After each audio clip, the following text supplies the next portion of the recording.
Hello, my name is Harsh, and in this video, I will give you a walkthrough of how I color my artworks. As I make this painting, I will be covering the following topics: background, base color, light and shadow color, bounce light, and color harmony. Stick around and I promise you, you will learn a lot. Let's begin. The very first thing I recommend doing is establishing the value and color of your background. Your background isn't just some empty space. It sets the mood, defines lighting, and directly influences how your subject's color will appear. By deciding on the background early, you give yourself a clear reference for contrast and color harmony. This way, every color choice you make for your subject will feel intentional and balanced. Let me give you an example. Here are two spheres lit the same way, with the same colors. Now watch what happens when I change the background of one of the spheres to pure white. Suddenly, something feels off. A pure white background throws off your perception of color and value. Your eyes adapt to the bright background, making the sphere's lighting look weaker and its color appear duller. In contrast, a mid or dark tone background allows you to judge the relationships between light and shadows more accurately, keeping the object visually grounded. Let's look at another example. This one's a painting by Samda's art. When I first saw it, something felt off. I couldn't quite put my fingers on it until I scrolled left and saw this picture. And then it instantly made sense. In the first version, the background is a vivid red. That bold color naturally makes the subject stand out. But there's a problem. There's no red light affecting the subject. It's as if the character and the background exist in two completely different spaces. The result? The subject feels slightly out of place, almost cut out and pasted in front of the background. In the second version, however, the lighting of the subject actually reflects the color of the background. Suddenly, everything clicks. The subject and the background are speaking the same visual language, and the whole painting feels unified and believable. Next, I'll establish my base color. The base color is basically a layer of flat colors that serves as a reference point for painting your lights and shadows. Normally, I would choose the local color of the object as my base color. By local color, I mean the true color of the object without any lighting, shading, or reflection supplied yet. But that doesn't always have to be the case. In this painting, I am using the overall shadow color as my base color. Why did I do it? Because the shadow is the more dominant part of the painting. If the light shape were more dominant, I would have chosen the light color or maybe a mid-value color as my base color. The base color is important because everything in your painting will be built on top of it. So it's also equally important for you to establish the contrast between different objects in your painting at this early stage, or else you will have to fix things later, which can be quite inconvenient. Next, I'm going to start blocking in the lights and shadows. The shadow color is already set since that's what I used as my base color. But here's the question. How do you choose the right colors for your lights and shadows? Okay, so here I have these three unshaded spheres with their own backgrounds, and I'm gonna add some lights and shadow in it. So the first one, think of the first one as your room without any ambient light. And without ambient lighting, the shadows naturally move towards the red. So to create the shadows, what I'm going to do is I will select this color, this base color, and I will move the hue towards the red.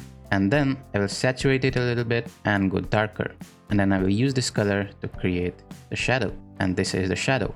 Okay, now for the second one. Think of this as outside, surrounded by this blue ambient light. Maybe this is the skylight.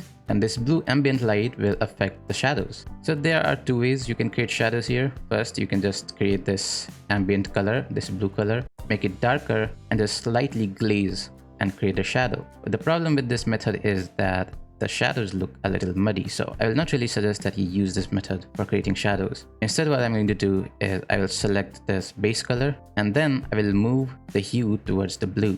Now, while moving towards the blue, do not move towards the greens. Move towards the magentas. So not this way, instead this way. So I'm going to go somewhere here and I'm going to desaturate this color because the sky color desaturates other colors. And then I will go darker. And then I will use this color to create the shadows. And this just works much better for the shadows. Now let's look at the third one. Now in this scenario, the ambient lighting is green. Perhaps the person is in some kind of forest surrounded by trees and bushes, and the greens will affect the shadow. So I will select the base color and now I'll move towards the green. So I will go somewhere here. I will go darker because when cool and warm colors mix, they kind of desaturate. So I will select this color and then I will use it to create the shadows. And this is what the shadows in a green environment will look like. And to create the light, you do the same thing. You move in the direction of the color of the light, but the only difference is that you go lighter. and the saturation will depend on the saturation of lighting. And in this case, the lighting is pretty close to white, so it will desaturate. And that's how you select your light and shadow color. Pretty simple, right? Next up is bounce light, which is simply light that has been reflected off a surface. When light hits any surface, one of two things happen. It's either absorbed or reflected. How much of it is reflected depends mainly on two factors: smoothness and the brightness of the surface. So, how do you figure out the color of the bounce light? You need to consider both the color of the light source and the color of the surface it's bouncing off. Okay, now let's look at a few different scenarios. So here I have these three spheres and they are placed on these three surfaces with three different colors. And the lighting is already established, so let's see how the bounce light will affect these spheres. So in the first one, the ground is this your normal soil. Like you go outside, you will see this kind of ground. And the light is the sunlight in the morning, a little yellow but mostly white. And when that yellow light hits the surface, most of the blues and the greens will be absorbed by this ground because this ground is a little yellow in color. And the light that will be reflected will have mostly the oranges and the yellows. So I will select this color right here. I will go towards the orange and I will use this color as the bounce light. So now let's paint the bounce light. And this is how the bounce light will affect the sphere. Okay, let's look at the second one. Here the lighting is the same. The only difference is the color of the ground, which is a little blue or purple. Now in this scenario, when the light hits the surface, most of the yellows and oranges will be absorbed and the blues and the greens will be reflected. So I'm going to select this color right here. I will saturate this just a little bit, make it perhaps a bit darker, and then use this color for the bounce light, like that, and you have the bounce light. Okay, so in this sphere, the situation is a little bit different. The lighting is pink and the ground is green. How do you get a bounce light for that? When pink light hits green surface, most of the reds and the blues will be absorbed. So the color that you will get will be somewhere in between the green and pink. It will be somewhere right here. And the color will desaturate because when a warm color interacts with a cool surface, it desaturates. So the bounce light color will be somewhere right here. Okay, so let's paint it. And there you go. This is how you select the bounce light color.